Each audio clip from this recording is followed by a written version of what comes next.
Do you know that you do not need to spend hours writing emails, Instagram captions, and wholesale promos every month? You can actually batch all of your marketing content in under an hour. No more blank docs, no more I'll just post later. Just swipe, tweak, and go. The Product Marketing Bank is your marketing shortcut. A done for you vault of high converting email copy, promo templates, sales strategies, and social media hooks. Custom built for wholesale brands. And yes, you'll even be shown exactly how to repurpose everything for your direct to consumer audience, saving you hours of time and energy. The Marketing Bank helps you show up with strategic seasonal content exactly when your retailers are planning their buys. If you're tired of Googling, what do I even say in this email? It's time to let the Product Marketing Bank do the heavy lifting for you. Join now at productmarketingbank.com. It's great to have blog subscribers and people visiting your website, but if those people never engage on that first point of contact, then you could very likely lose them. Hi, friends. Welcome to She Sells Differently, the show for aspiring women entrepreneurs looking to overcome the fear of selling and grow thriving businesses from a place of authenticity and confidence. I'm Andee Hart, and it wasn't all that long ago that I was a sales executive for a Fortune 500 company. But I knew in my heart that I was called to use my gifts for something more, something different. That's exactly why I created the She Sells Differently podcast. Each episode is going to deliver you business strategies, tools, and mindset shifts to help set you and your brand apart from our culture's expectations. It's time to elevate your sales and build a profitable, sustainable business you're proud of, one built on integrity, grace, and humility. It's time to learn how to sell differently. Welcome to the She Sells Differently podcast. We are so glad that you are here, and I am extra excited to have Kristin Pruis here because I have been following Kristen for a long time, and I actually have been a customer of hers, and I reached out and asked her to be a guest on the podcast. I'm so thankful that she said yes. But she is a brand and web strategist, and she helps faith-driven, mission-based female entrepreneurs turn their websites into 24/7 sales machines. So you can see why I asked her to join us. And she holds a deep belief that design isn't just about looking good, but solving the right problem, which is why she loves helping women create websites that aren't just pretty, but profitable. She's self-taught coder since the age of 10, and she brings a unique mix of artistry, strategy, and technical know-how to every website, seamlessly integrating systems that make businesses run smoother and sell smarter. Welcome to the She Sells Differently podcast, Kristen. Thank you so much for having me. I'm really excited to be here and talk about all the things, websites. Yes, I love everything about your business and how you integrate all the beautiful design work that you do, and you integrate your faith, and you really do it with such excellence that helps women entrepreneurs sell and excel with their businesses. So tell us a little bit about your journey and how you got started in brand and web strategy. Yes, of course. So I actually started making my own websites long time ago when I was around 10 years old. This is back when dial-up was the thing, right? And for some reason, and this was just my kind of afternoon hobby where I just decided to teach myself how to code. So I was just really kind of energized by the fact that I could create something and, somebody on the other side of the world could potentially see that. And that was kind of where I feel like that first seed was planted in me that I loved web design. And I always grew up kind of creative, loving like art, design, anything creative. And then when I went to college, I pursued that as my degree. So I have a bachelor's in visual communication. And I think something that my education there really instilled in me, which you mentioned in my intro, is that design isn't just about looking pretty. The difference between art and design, art can just be pretty for the sake of being pretty. And it can be subjective. One person's interpretation is different than another person's interpretation. So that's where art and design differ. Design is really about solving a communication problem, or it could be a different kind of problem, but design at its core, it needs to be communicating something or solving an issue. And as that relates to web design and business owners, you really want to be leveraging design to obviously bring in more customers, bring in more clients, and make it work for you. Be able to use it to communicate what it is that you do and do it better than anybody else. So after school, I went on to work at an agency employed by somebody else, which I thought was my dream job. And then after a few years of that, I realized I really wanted more freedom to just do things on my own terms and also work with the types of clients that really resonated with me. And that ended up being women entrepreneurs. So all that big, long journey brought me to where we are today. And I've been in business this will be my 11th year in the fall. And it's just been a really fun ride. That's amazing. I love how you articulated so clearly, and I've never heard anyone talk about this, the difference between art and design. And that makes so much sense when you're talking about especially a website and how you use design to really work for you and communicate. And that I love that. That was so well said. So really talking about a website, what are some signs that a website is actually hurting a business and instead of helping it? Yes, that's a great question. Okay, so a few things. So whenever I, hear from a business owner or client that their website is not working the way that they expect, that usually kind of comes down to a few different things. And a lot of the signs that I guess you can come across that kind of point to where your website's in trouble. So if you're like, let's say you're not getting any inquiries at all, like you're just not pulling in, the types of clients you want. So that could be an issue with a messaging problem that you're having. So let's say the types of clients the only inquiries you're getting are people that are just not aligned with your target demographic. I actually had this issue in the past when I went through a rebrand. So I found that the types of clients I was getting wasn't quite aligned with who I wanted. So that's where you're looking at a messaging issue. Now, if you're just not getting any inquiries at all, you may have a traffic issue. So a lot of times we build a beautiful website and the messaging's right, the branding's right, the design's right. But if you don't have traffic, then nobody can see your website. So that's a whole other problem that you have to work through. So, I mean, you're going to be looking at things like SEO or social media outreach or ads. So there's things that you can do to kind of diagnose that and work through that. And then I think the other issue, which is more design related, can also be a thing. Although I do think most consumers and people that are going to be looking at your website are a little bit more forgiving on the design end.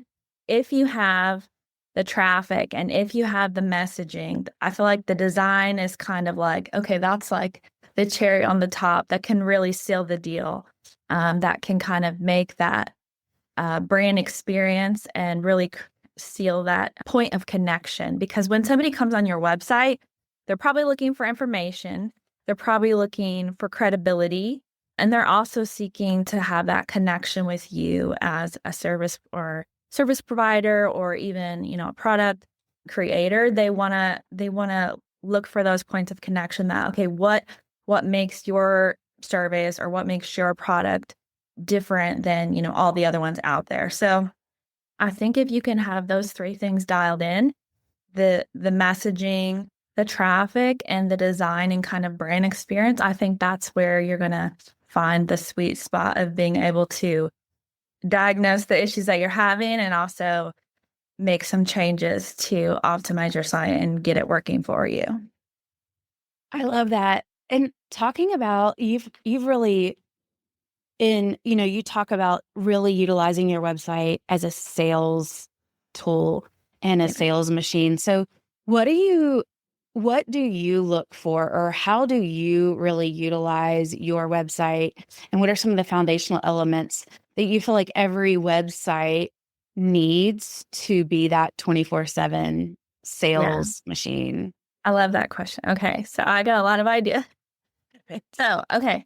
So what you want to avoid with your website is just putting up this kind of like static brochure, right? You don't want it to just be kind of some generic information and then just like a contact page. Like, that's not going to generate the kind of interest that you're wanting to get. So when you're trying to create a website that is selling for you and is, going to actually lead to clients or customers, you need to think about points of engagement beyond just contact form. So one of those would be a blog, which I think helps in the selling process because it shows that people who may be looking for your type of offering, that you know what you're talking about. So I think especially for service providers, a blog is a really great way to demonstrate your expertise. I've literally had people who emailed me directly based on a blog post that I have written, and they said, I know that I don't know how to figure this out, but I read your blog and I know that you're the person to help me with this, just based on how you talk through everything. You just seemed like the expert, and I know that you can help me. And like, that is just one example of how writing a blog post can lead to clients. Okay, I have to interject there, but Yeah. I'm pretty sure now that you said that, that may have been how I stumbled upon you, Kristen, because your blog is phenomenal. And I will just say that right now, that anyone listening should go check out Kristen's blog because it's so good.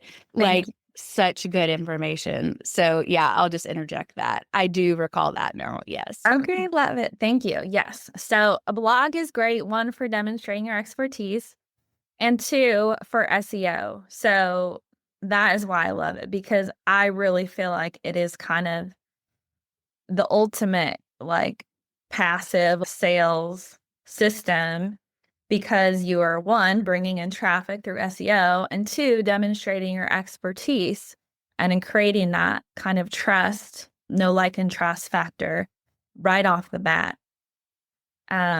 One other thing that I think is really good that I recommend for websites is to have some sort of lead magnet or opt-in opportunity on your website that is free.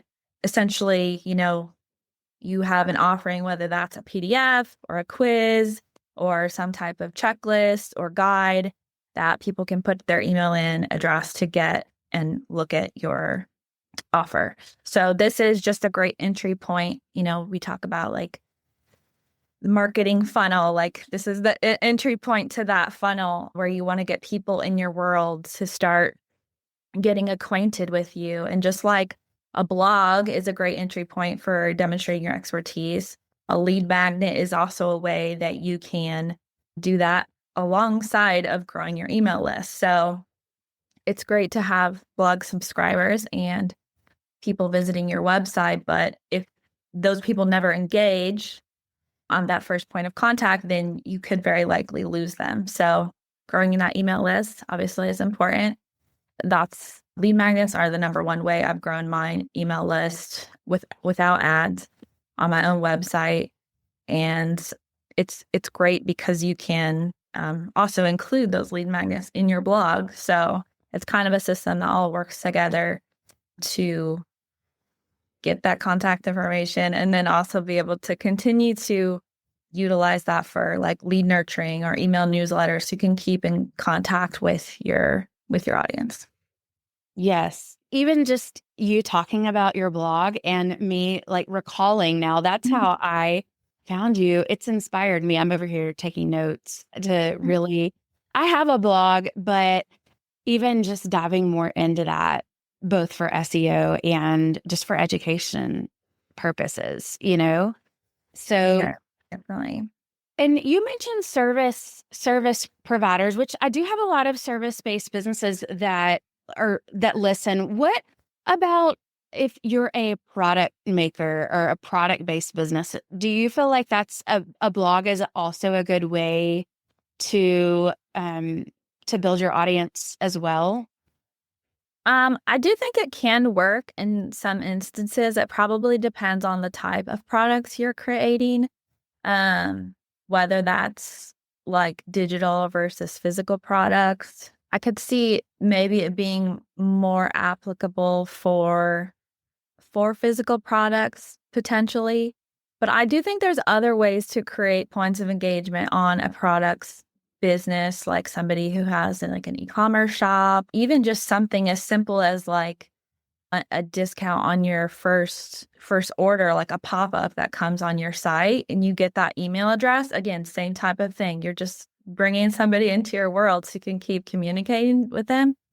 I actually just set this up on my own shop recently with some good results. It was just like a few weeks ago. We're having some type of pop-up that kind of catches their attention, and you can set it up so that it actually will pop up like right when somebody's getting ready to click off of your page. So it's very strategically timed. So that's something you could do for a products-based business. Also, things just that I can think of like as being like a consumer of brands and a purchaser of products, that I love. I feel like something that has caught my attention, especially for like authors, is like offering like a free sample or like a free trial of a product or like download the first chapter of my book, things like that, where you can kind of get a taste of whatever it is. I think that's a really powerful way for product-based brands to leverage like growing that email list and getting people into their audience and growing the list. Yeah, that's a great idea. So I know a lot of people are probably thinking this because we hit on it earlier. So I'm going to ask, what are some simple strategies if someone hears the word SEO and they're thinking, I have no clue what SEO is? And what are some simple strategies for someone just starting? And we could Yeah. absolutely have a whole episode on that, right? But Sure. maybe just some simple strategies for someone getting started or, pointing them in the right direction there. Yes, yes. Okay, so I'm super passionate about SEO because I use it in my own business since I started blogging, and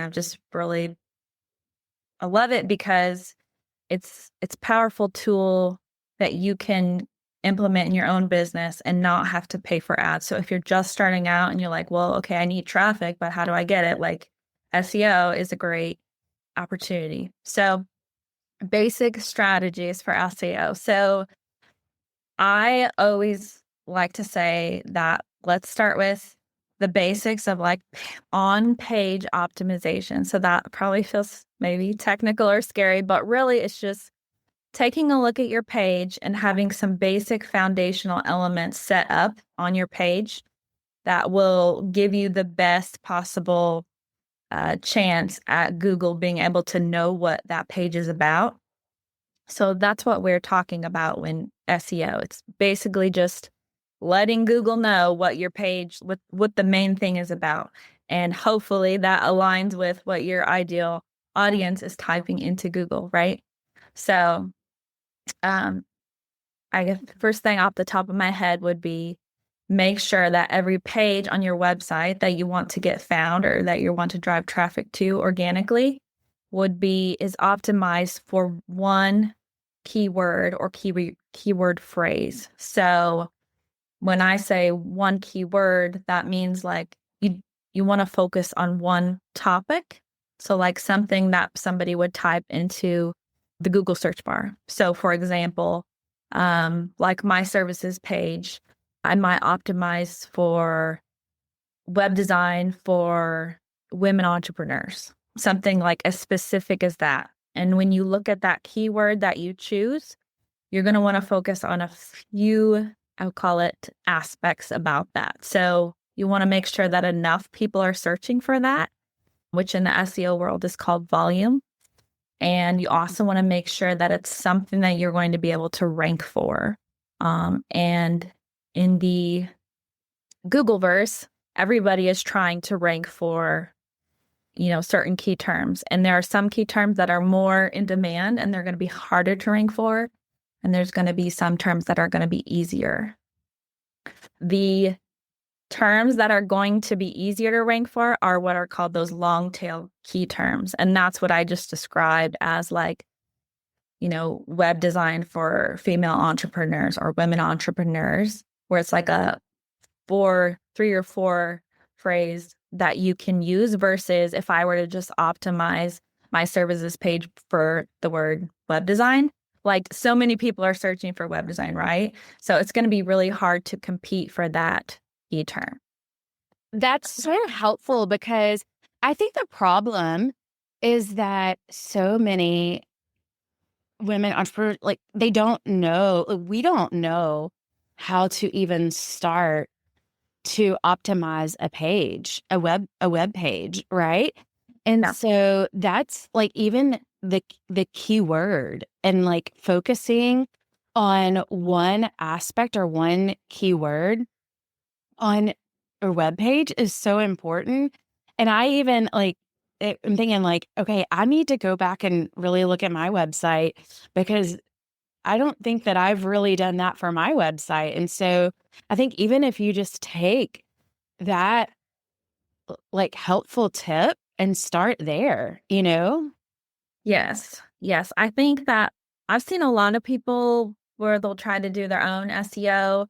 And what ends up happening is they will do like, okay, to expand on my previous example, let's say they're another web designer for female entrepreneurs, or let's say they are, a business coach. They'll like optimize every single page on their website for business coach, business coach, business coach. And they'll just have business coach like everywhere where it's like, it doesn't even seem natural. And then in that case, you're actually competing against yourself. Your pages are like trumping pages. And then you're not really giving Google the right context for each of those pages because, your about page is going to be optimized different than your service page or a course page. So you really want to be specific to what's happening on that page. And really it's just about putting into alignment of like what somebody who is searching for that thing is and what they're most likely to type in to find it. And so you just want to make sure that each of your pages is distinct in that. So you're most set up for that to actually, for them to find you and for them to be able to reach out. See, I wouldn't have, I didn't even think about that, like competing against yourself. And I am the type too that, and I'm sure a lot of my listeners can relate to this. I know that I can't do it all, but if you are really, you're just starting out and you're on a budget and and I'm the type too, I want to learn. Mm-hmm. And then I'm going to outsource, right? And so, but a lot of like my students or people that I work with, they can't afford to outsource either. And so they're having to do it on their own. And so it's so hard for a lot of small businesses and when they're just bootstrapping it from the Yeah, beginning, definitely. And I think SEO is one of those things that when you invest, it pays in dividends. Definitely. I mean, doing it yourself, you can definitely teach yourself the basics and have, results where you're driving traffic to your website. But I mean, there's other ways that obviously you can, outsource. But when you're just starting out, I think teaching yourself the basics is really, it's great to have that knowledge, obviously, because especially if you're blogging, I mean, it's not good just for the main pages on your website, but for blogging. So every page that you have on your website is really just another opportunity for you to get found on Google. So I always think of it like the lottery. Like if you have more pages, then you have more lottery tickets for your clients to find you. So whether that's like, a services page, a product page, a blog post, like all of those pages are fair game. And the more you have, really the better. Yeah. So let me restate that. You said the more pages you have on your website, the better? Yeah, I mean, I will say there's probably some caveats to that. Like, you want to make sure the content is quality and, it's Mm, optimized. But yeah, essentially, every page that you have is another opportunity for you to get more of your audience in at your mm, website because, if you're optimizing your services page for, let's say, virtual assistant services or something like that.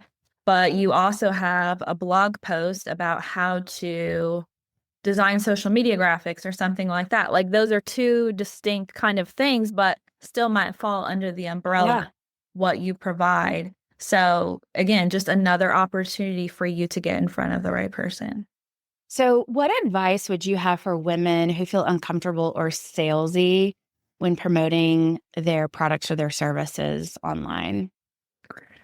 Yeah. So I feel a certain way about this because as a self-professed introvert, I think selling has always felt a little bit uncomfortable to me.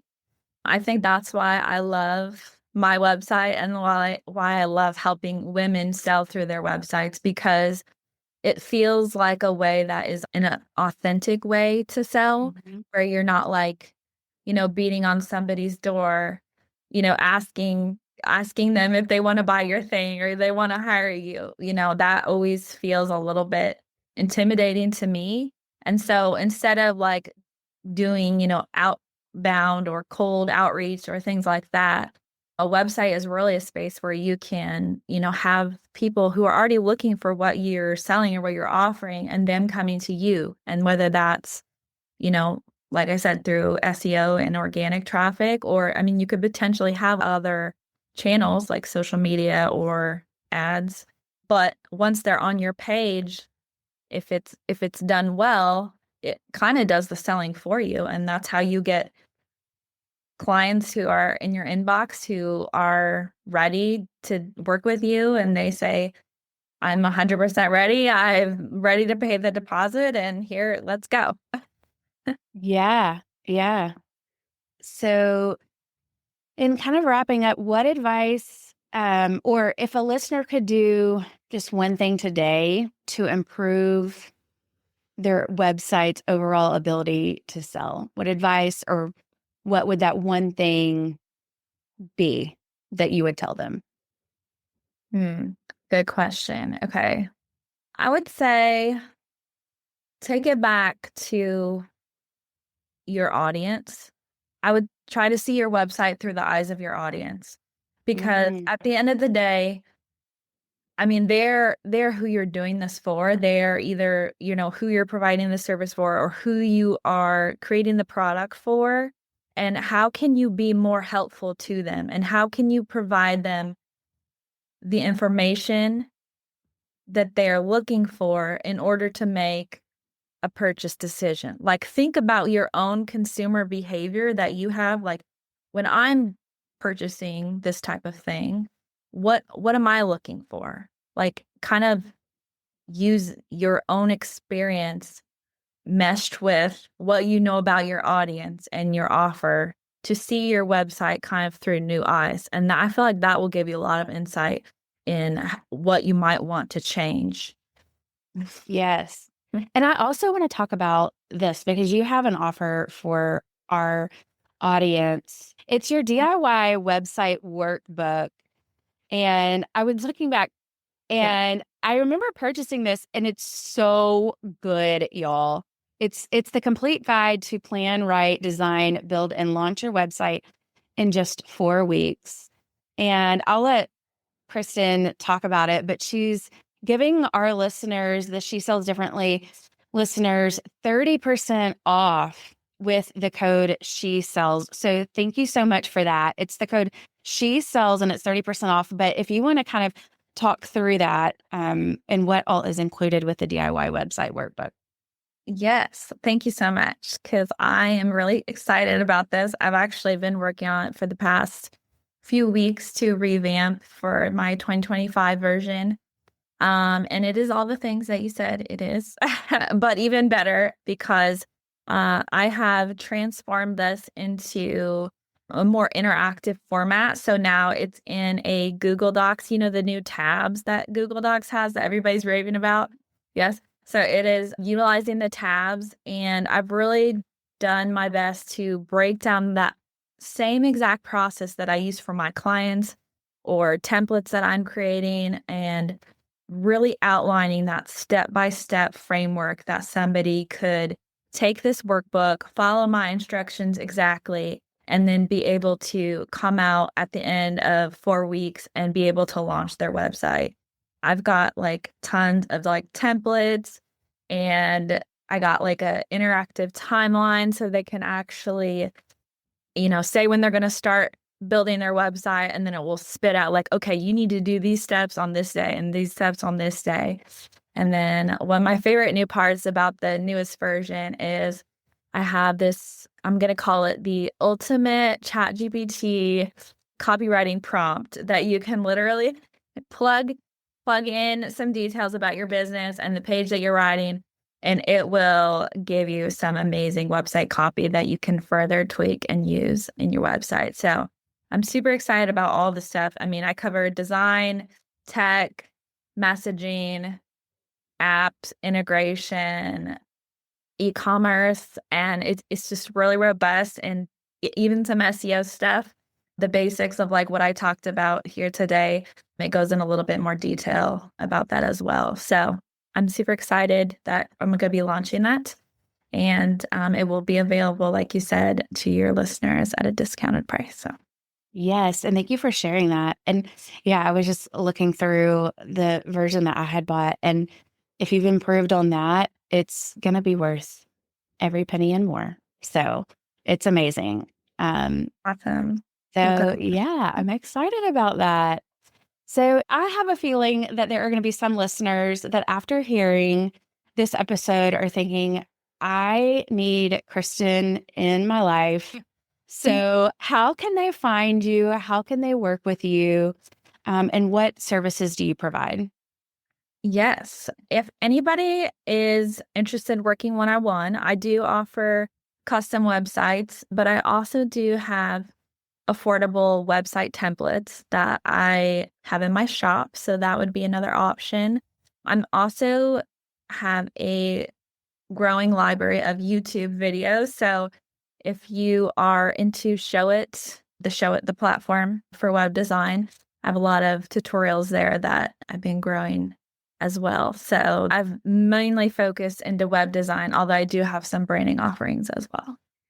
Awesome. Thanks so much. We will link all of this in the episode show notes. So you can check all of that out there. Thanks so much for taking time out of your busy schedule and joining us and sharing all of your wisdom and talents with us. It's just so cool to see how you use the creator's gifts to create and just to share with us. So we Yep. appreciate it.